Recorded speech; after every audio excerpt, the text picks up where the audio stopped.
বন্ধুরা, আজকে আমি আপনাদের জন্য দেখাবো তরমুজের খোসা চিংড়ি মাছ দিয়ে কিভাবে রান্না করে তার রেসিপি।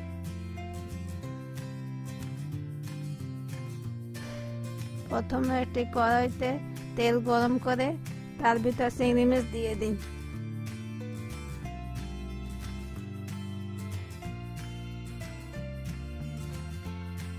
হাফ চামচ হলুদের গুঁড়ো,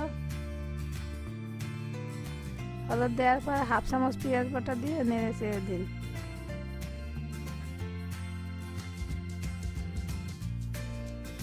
এবার হাফ চামচ জিরার গুঁড়ো দিয়ে ভালোভাবে মাছের সাথে মিশিয়ে দিন।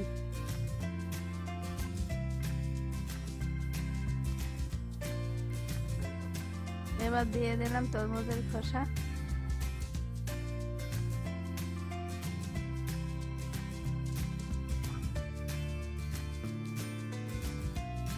এবার তরমুজের খোসা দিয়ে ভালোভাবে নেড়ে চেড়ে মশলার সাথে মিশিয়ে নিতে হবে।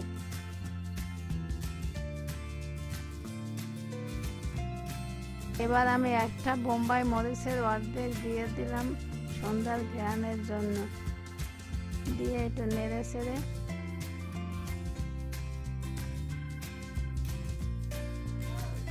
এবার সেদ্ধ হওয়ার জন্য আমি পরিমাণ মতো পানি দিয়ে দিলাম।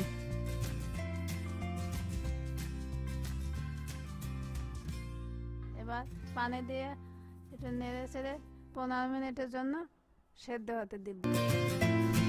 এবার 15 মিনিট রান্না করার পর আমার হয়ে গেল মজার স্বাদের চিংড়ি মাছ দিয়ে তরমুজের খোসা অসাধারণ সুন্দর রান্না।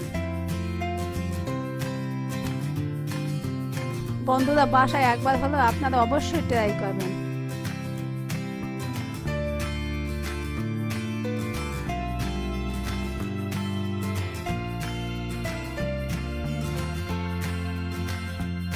আমার রান্না ভালো লাগলে অবশ্যই লাইক, কমেন্ট আর শেয়ার করতে ভুলবেন না।